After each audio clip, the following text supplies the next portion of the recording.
Nothing is personal and nothing has anything to do with you. Real estate agents, especially here in Abilene, have thought for a long time that standing out in front of a house and being like, "Hi, I'm Jim Bob, and this is 123 Banana Street. It's a 3-bed, 2-bath," like you're already bored. It's the market that we're in. No offense, but they suck at making videos. They're saying that AI is now going to be the next industrial revolution. I think that is mind-blowing. Yeah, because it's different, and I think that there is a stigma around what professionalism is supposed to look like. And some people are afraid that we're not going to be taken seriously as realtors if we're out here being silly on the internet. Brand Builders Podcast. Naomi Richardson, welcome to the Brand Builders Podcast today. Thanks. Howdy Media's very own Abilene superstar, real estate agent, podcast producer here at Howdy Media. How's it going? It's going good. Happy to be here. Glad to have you on. I know you're involved in a few different things. Before we get into that, what's the best book that you have ever read? Extreme ownership. No question. Okay, how come? I feel like every time I read it, I get something different out of it. And we live in a society that's so quick to feel like they need to explain or defend themselves, when in all actuality, if you would just take accountability and ownership of your behavior and how you show up every day, you don't actually feel the need to do that. And life just gets a lot easier whenever you determine that you're the only person that can control you. You can't control anybody else, but you can always control how you show up and the character and integrity that you show up with. So I feel like I just get something different out of it every time I read it. So I try and read it at least once a year. Extreme Ownership. Extreme Ownership. I think I've read about half of it. Oh, it's a banger. I'm reading about 40 different books right now. I have a very bad problem of starting a book, getting halfway through, and be like, okay, I want to read a different book. Yeah. Do you have that problem? No. I'm execute. If start Maybe it, if I read finish it. Extreme Ownership, that'll help me. Maybe. Yeah, I have like a ton of different books. And every time we go to the bookstore, I'm like, hey, I want to buy this book. And Katie's like, you haven't read the last 15 that you've bought. I'm like, Yeah. Okay, chill. All right, chill. Okay, that's good to know. So check out that book. You're a real estate agent primarily now. I am. And so how has that experience been? Honestly, it is not for the faint of heart, but I love it. There are some really high pressure moments, and you've got a lot riding on you doing what you're supposed to do. But the opportunities that I've been given by, honestly, it's been nobody but the Lord to just serve and show up for people. It's been one of the most just humbling, cool experiences I ever could have given. And I can't say that it's going exactly like I thought it would. In a good way. It's gone so much better, because you hear of so many people that don't make it past the first year. And I understand why they don't make it now, but I wouldn't do it any other way. And as it sits right now, I'll probably just do that until I just don't work at all anymore. Yeah. It's been great. So what do you think, because it's been what, a year and a half? Yeah, rolling up on 2 years. What do you think was the biggest thing that made you stand out, and the thing that allowed you to keep going whenever you said most realtors don't make it over a year? I was also in real estate for a couple of years, and I can see why as well. But what made you last longer than the others in the business? Like what helped you, gave you an edge? What makes you different? I think a lot of it is just persistence and your mentality. And then the other part of it is what you're doing on your day-to-day and just your routine. To be completely honest, I started out with a team and a brokerage that I still love, but they had a very methodical, hey, you do these things, you follow these lists, you check these boxes, this is what you do every day, and this will make you successful. And I followed their program to a T for several months, and it just wasn't working. And so I was just kind of like, okay, well, the mold's not working for me. And I decided to just commit to content and making short form content. I caught some flack for it. And honestly, I still catch some flack for it, but content has been the thing that it starts all the conversations for me. I actually can't tell you the last time that I brought up real estate to someone else. I post these reels and people ask me about real estate because I've opened the door for them to just talk to me about something a little silly or how I made them laugh. And it was definitely a tool that I didn't know was going to be as effective as it is. And I should have known better of all people. But you work with a Gen Zer. I work with a Gen Zer. I just didn't know that posting these silly little reels on Instagram or Facebook and TikTok was going to do what it did for my business. And now I don't do open houses. If I have a listing and I need to market it, absolutely. But I don't sign up for open houses. I don't do cold calls. I don't partner with any lead gen sources. My business has been completely and totally built on organic relationships, either from my direct sphere of influence or directly from my social media content. And that's where it's all from. And I love your story because that's one of the biggest things that we help people with here. And so I'm glad to see that it's working for you. Why do you think that you got so much flack for going this route and doing social media stuff? Because it's different. And I think that there is a stigma around what professionalism is supposed to look like. And some of the older generation, and I'm not going to make a blanket statement because there's some of them that they're like my number one fangirls and they watch all my stuff and they engage and they're so fun. But some of them, I am breaking the perception on what they feel like it takes to be able to break into this industry. And some people are afraid that we're not going to be taken seriously as realtors if we're out here being silly on the internet. But it's actually not about being silly.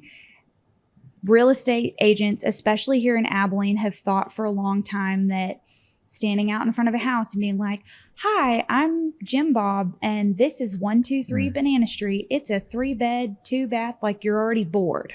Yeah. You didn't even make it to 3-bed, 2-bath because what value are you bringing? And people have just gotten so used to doing that and that being the way that they market that when I show up and I'm playing hide and seek in a listing or I'm going around this beautiful $400,000 house telling you all the things I hate about it and being sarcastic, they don't like that because that's not how they've done things. And they're afraid that we're not going to be taken seriously as an industry if I'm over here cracking jokes on TikTok about a multi-6-figure purchase that somebody's going to make. Yeah. I want to go into, there's a lot of things that you said there that I love. And the professionalism side, the corporate side, and how they've done things forever. I believe truly that people are going to pick the person who they know, like, and trust. Obviously, it's like business 101.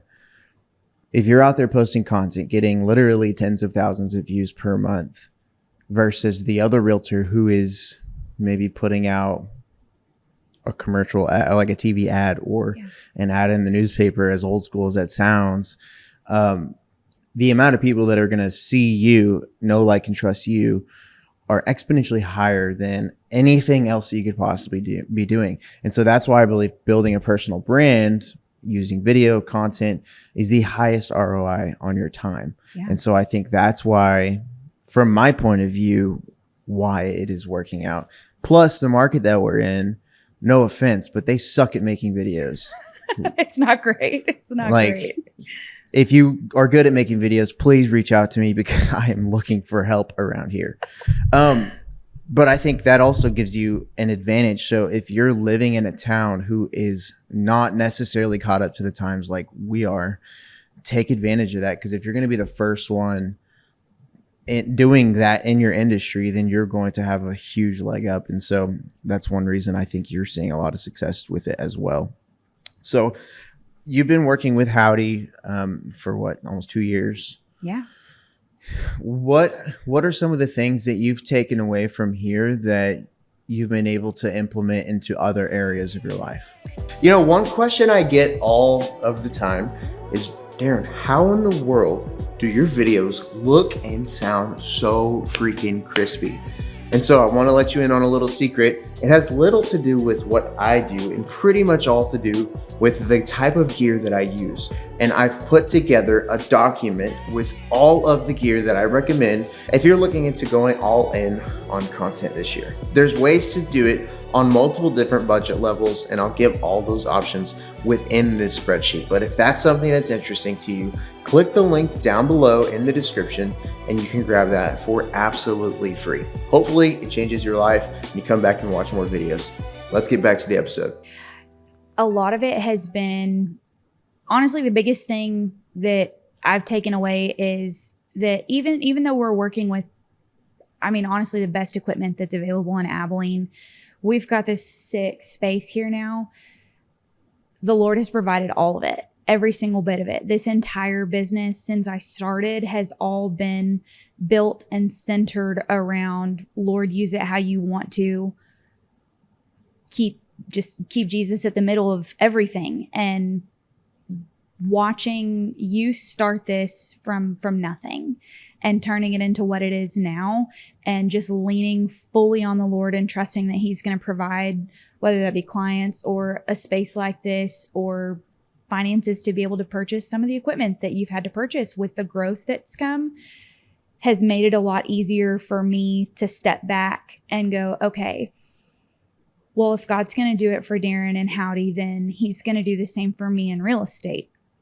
And whenever I've kept my mind centered around that, everything else really does fall into place. And that's so cliche and like Beth Moore sounding to say, but it's true. It's just the Lord has been at the center of everything that has gone on here. And so I've been able to just apply that to my real estate career as well. And then as far as logistics and actual day-to-day business practices, consistency. And I'll be honest, that's an area that I have not excelled at on content, because whenever I get really ramped up and I'm busy and I have 5 or 6 pending transactions at the same time, I'm going, I can't post right now, because if I get any more people reaching out to me, I don't know how I'm going to serve them with a level of excellence. But I also have noticed that when I don't do that and I slack off for a month, it takes me about a month to catch back up on that. So that's something that I'm actually really working on this year, is just being consistent no matter how full or busy that season is. And that's something that I've heard you preach over and over and over. If you're not consistent, you're not going to be effective. And I have witnessed firsthand my own consequences. That's very true. Yeah. It'll slow down all of your momentum if you stop. Super crucial. So with that being said, what is your view and your perspective now? Like if you take Naomi before working at Howdy and Naomi now, what is your perspective on content as a whole? And in general, like you've done a lot of editing, you've done a lot of content creation for us, for multiple other businesses at this point, and you've seen success with their accounts too. So what is your perspective and kind of your strategy behind the content that you make? It has to be authentic. It has to be real, no matter what it is, whether it's podcasts, whether it's long form, whether it's short form. It has to look like you as the creator. So the videos that I make, to be totally honest, people have bootlegged and copycatted so many of my things, and that's okay. Because again, full disclosure, I've taken ideas from other creators and used them too. But if it doesn't look like you, if you go through and you let ChatGPT write this full script for you and then you read it off and it doesn't actually sound like you, it doesn't work. People are not so foolish that they're going to believe that you came up with something that has never sounded like any conversation you've ever had with them. So just authenticity and finding a way to get whatever message you are trying to packaged up in a clear, concise way that sounds like you're the one saying it. Yeah. I love that you brought up ChatGPT, and the use cases for it are changing every single day. I call mine Chad. What do you call yours? I think I just call it Chat. Chat. I'm like not very creative. And so if Chad says something stupid, I'm like, Chad, you idiot. What are you saying? But yeah, it is obvious. And I think people can sniff it out more and more, especially the text. People who use ChatGPT will know when something is written by ChatGPT. Yep. I'll be watching YouTube videos and people are going through the stuff and I'm like, ChatGPT wrote all of that. Yep. And then it develops kind of a weird like tension, at least between me as the viewer and the creator. And so I'll usually switch it to something else because I want to listen to somebody who is real, who is actually thinking and saying words that they wrote. Now, I have used ChatGPT a ton to help me with a lot of things. I've experimented doing scripts completely word for word. I don't feel like they're nearly as effective, especially since people are getting so used to the AI content. And so let's talk about AI a little bit. What does your daily workload include when you're using AI? How do you use it? I use it in several different ways. A lot of the things I use it for are just to be a better steward of my time. I'll use it from things on like making my grocery list down to how much of certain ingredients I need to buy. I will use it to reword certain portions of emails. I don't use it for real estate because, fun fact, if you are asking ChatGPT something that involves law, real estate, serious financial stuff, I can't tell you how many times I have seen it give blatantly wrong answers. It is not an expert on those. Even if you prompt it really well, it will give you wrong info. But I mean, as far as up at Howdy, we use it mainly for efficiency. Everything that we do here, we could do without AI. We can absolutely do it. We're capable of it. We're smart. We have great systems in place, but it saves an abundance of time. So, I mean, most recently, the most out of the box way that I've used it was to organize a brand story. I had never done a brand story before, so it was slightly daunting just because it was different and it was new.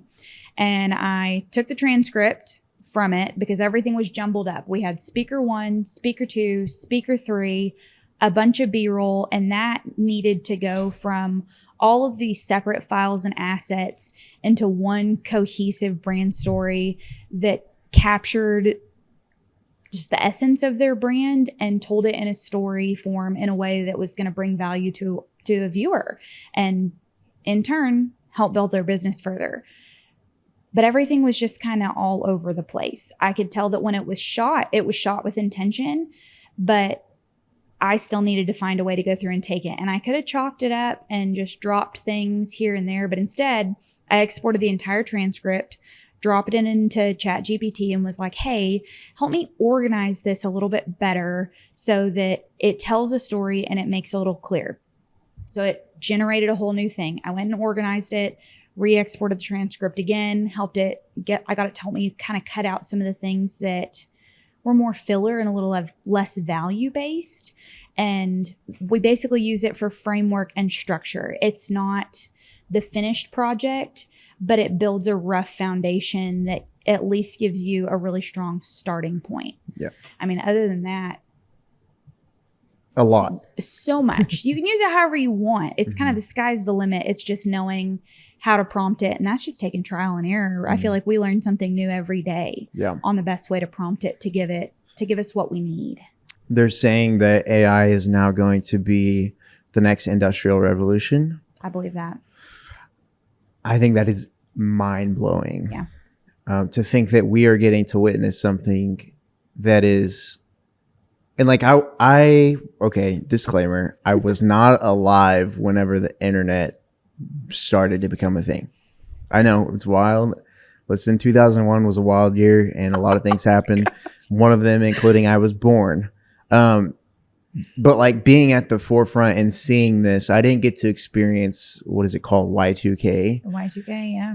And so getting to experience this, which I think is going to be bigger than the Industrial Revolution, it's going to be bigger than the internet, is insane. So what do you think is going to happen over the next 5 to 10 years? Because you see how powerful these tools are already. Yeah. But these are literally the very first generation of what is to come. So have you thought about the future like that in any way? I have, and I can see it going a few different ways. I'm not a Gen Zer, but like most stereotypical millennials, I love Gen Zers. I think you guys are so fun because you guys are, I don't know, y'all bring a whole new fresh perspective that I think has a lot of value.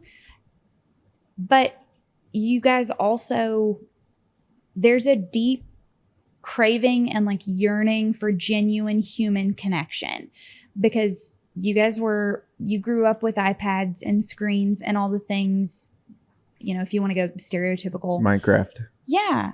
But there's also, to me, it's starting to get a little bit more clear that Gen Z as a whole is starting to understand if I don't actually have genuine human connection with people, life feels really lonely and really daunting. So I think that I'm hoping that there's going to be a good balance of finding ways to use AI in the way that I hope people intend to use it, which is to, hey, save me on the minute small tasks and free my time up so that I can engage in things that are deeply human and build those relationships and build those connections, because I'm not worried about whether I need to handwrite my grocery list. Like I can have the robot make my grocery list for me and go get coffee with somebody that, my new mom friend who might need a little support right now. I can also see the pendulum swinging the total opposite direction, where we lose human connection even more than we already have as a society. And I'm just kind of praying that people learn how to use it in the way that we find beneficial, to do that where we free ourselves up to do things that are deeply human and not depend on ChatGPT to be your therapist. Like, it's not qualified for that. Like, please do not take advice from the robot. Talk to a qualified person, talk to a friend. I'm begging you. Yeah. Please. That's just not what it was built for. But yeah, I think it should be used like a tool and not a crutch. Yeah. Why do you think so many people are afraid of AI? Like, do you see a lot of realtors use it? It's kind of a mixed bag. Use it not in a like first grade level type of way, but actually use it to improve their lives. It's a mixed bag on that one, because there's some that they're just terrified of it. I don't think that there's been a day that's gone by in the last 3 months where if AI or ChatGPT is brought up, there are people that will just straight up be like, I am scared of AI. I don't understand it and I'm afraid of it. And I think it's easy to be afraid of things when you don't understand them. I don't know if this is the best example, but like snakes. You can be terrified of snakes, but if you understand which snakes are venomous, which ones are most likely to try and be aggressive with you, or which ones that just need you out of the way, you're a little less fearful of them because you know how to navigate around them. And AI is really no different. If you understand what and how it can help you and how to use it to benefit you, what is there to be afraid of? And if you learn what it's capable of and are still afraid of it, then at least you took an opportunity to educate yourself. Yeah, I agree.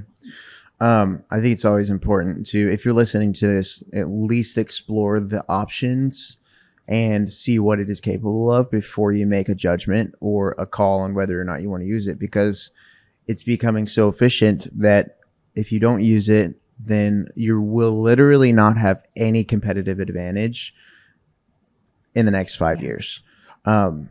So with that being said, 5 years from now, let's do a little bit of, I want to kind of get your vision on what your life is going to look like in the next 5 years. And then I want to zoom out even further to the next 30 years.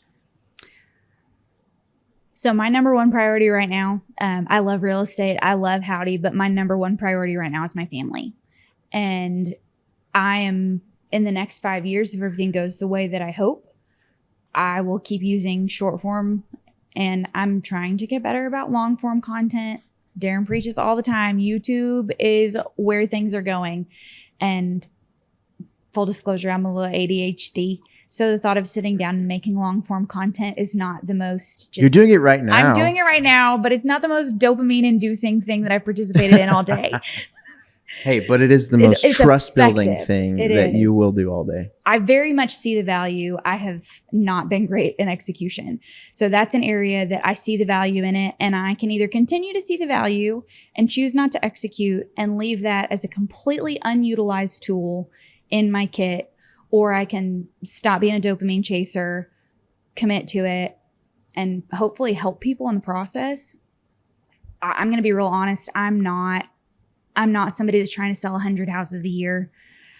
I am perfectly content selling, I would say 50 would be my absolute top. I want to be very hands-on in every aspect of my business, and I want to be very hands-on in every aspect of my family. Because if God asks me to lay down this career tomorrow, it's down. I'm done. I'm out. And all I have is my family. And I'm not going to work in a way that in 5 years, when my daughter is 16 and driving and so close to like leaving my house and being away from me to go like live her own life, like, Yeah.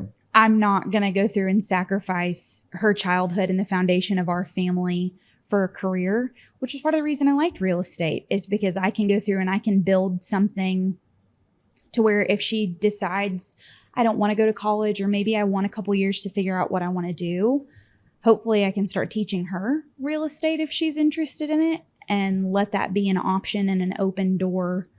That way she doesn't feel some of the pressure that I know you felt it. I felt it. Most people felt it. If you went to high school, you get presented with kind of a limited number of options. So in 5 years, I just want to keep building what I've started, keep using the tools that I've been using because they're working, and just honestly expand. I also, in the next 5 years, I want to get my broker's license. I'd love to start a team. I don't want a mega team. I'd like it to be like probably maybe me and 3 other people in a perfect world, and just build like a little community. And as far as Howdy goes, man, I'll stay on this as long as I can. So you want to be a broker I think so. and open up your own brokerage? Yeah. Or just at least have the option, because I'm perfectly happy at the brokerage I'm with now. But I also have been in a professional setting long enough to know that things can change really rapidly. And I have always been a big advocate of putting yourself in a position where you're not boxed in. I refuse to build my business around being dependent on one company, one vendor, one person, because there's just too much volatility in that. If you're leaning on one thing other than the Lord and it falls over, you're going down too, sister. So I think I would like to get a broker's license just for that to be a viable option. Okay, so that's 5 years. What about 30 years? Oh, girl, in 30 years, I don't want to be working. I want to be retired. I want my job to be kicking it with my husband. So how do you plan on retiring? Real estate's a big part of that. And what does retirement look like for you? I don't know that I'm going to be the best retiree. My parents have kind of talked about moving back to Texas in a couple of years. And so we've all kind of been plotting on that. Compound. Yeah. I also think it's important to note that it's not necessarily a biblical thing to not do anything, like to go sit on a beach all day. I can't do that. And so I just wanted to throw that in there because a lot of people's goal is to like, oh, I just want to be able to do whatever I want, not work, not do anything, go home, watch a movie, go to the beach. And really, your the fulfillment of life, the fruit that you're producing is going to be nothing. Yeah. And you're going to feel very useless in this society, and you won't have any drive to do anything. So, and then you're just going to die. Yeah. Which in Ecclesiastes says basically like, it's like chasing the wind, and why are you going to waste all your time on this? Because we're all going to die, and it's not going to go with us anyways. Yeah. And so I think that's important to note as well. I think that's why that answer was the way that you answered it, because you don't want to just do nothing. No, I can't. Yeah. I can't do nothing. I mean, full disclosure, I started working yesterday at like as soon as I dropped my daughter off at school, and I finally got off my last phone call at 10 p.m. And I don't wear that like a badge of honor, like, oh, look how productive I was. I worked 14 hours. Like, God gave me an opportunity to serve his kids that he intentionally put in my path for 14 hours yesterday. And serving the Lord and following whatever his will is for me is going to look different over the years. But when I'm retired, again, part of the reason I got into real estate was because whenever my daughter is grown, if she gets married and has kids, I want to have put myself in a position to where if she wants to work and she wants to go do something and answer whatever call God has put on her life, I don't want her to have to worry about childcare. Be like, bring me the grandbabies, let them come kick it with me. Like, we'll go and ride around on the hoopty on the land and go hunt and just go swim. And my goal is to build a legacy that deeply involves my family, because at the end of the day, if I lost every friend I have right now, my husband would be enough and my daughter would be enough. And I would never do myself or the Lord the disservice of just boxing everyone out and only having them. But those relationships have to be at the forefront of my priorities, because that's what the Lord's ordained and he knows way better than I do. Mm-hmm. And I just hope that I get to keep serving and pouring out, and I'll go wherever I'm called, but I ain't sitting still. Yeah, no, I love it. So this morning I was reading in 2 Timothy. So Paul is basically writing to Timothy, encouraging him, because Paul is about to die at this point. Mm. And one of the first things that he says is to keep fanning the flame of what the Lord has put inside your heart, basically your passion, and fan the flame of your gifts. So what are some of the gifts that you feel like you possess that has kind of helped you with what you're doing now? If you're watching this episode right now, it's more than likely because you are somebody who is building a brand or a business. And if you want a chance to go all in on content, because listen, 2026 is the year to do it. I've actually put together a free 5-day challenge. It's called 5-Day Build with Video Challenge, teaching you how to create content that turns into clients and leads. If you're somebody who is looking for some help in this area and wants to grow your personal brand online using video, check out the link in the description below. There is very, very limited spots. So make sure to claim yours today and apply for the challenge. Let's get back to the episode. I got one of the most humbling pieces of feedback I ever could have thought I would have gotten from a client this week. We're in the middle of a transaction right now that has been like, I swear we pulled that transaction from the pits of hell, because nothing has gone right throughout the whole thing. And I have never had to work so hard and so persistently to get a deal to the point that it's at. And she was really discouraged. I mean, we were on the phone and she was crying. And I didn't know what to do other than tell her that we are in control of the things we are in control of. We have asked all of the questions. We have done all of the things. And that I was not going to give up. And that we were going to get this thing to the finish line. And she told me that she knew that God wanted me to be their realtor, which at first kind of threw me off, because I was like, what? Like, where's this conversation going? But she was like, if it wasn't for you, we would have just quit. We would have cut our losses and just been done and given up and rented for another year. And she's a stay-at-home mom. She's got 2 special needs boys, and her husband is a disabled vet. So they're on a limited income of what they can afford. And the rental market here is so volatile right now. And she was like, you have brought me closer to the Lord throughout buying this house. And I never would have thought that was coming. And so I kind of just sat down and chewed on that for a while, because it just wasn't what I thought she was going to say. I thought she was going to let me have it and tell me how hard this has been and how stressful it was. And she didn't. And so I feel like just being an encourager is something that I've been really good at. I am a lot of things, and one of them that I am the most is I am persistent. I do not quit. I do not give up. I have 2 speeds, and they are fast and forward. Where do you think that comes from? Some of it, I think, was honestly my dad. a lot of it because he doesn't quit. He's no quitter. We like to, I totally got it from him, but he has this saying, he's like, I'm stupid like that. And it's like everybody else will see something and be like, gosh, that's a mess. I'm not getting into that. And I'm like, oh, I will, because I'm stupid like that. Because and it's not for no reason. It's one of those things where, you know, these people didn't qualify for very much. I'm talking like, we were looking for a house under $110,000 that would go VA. And we didn't know what we were going to find, but gosh darn it, we found it.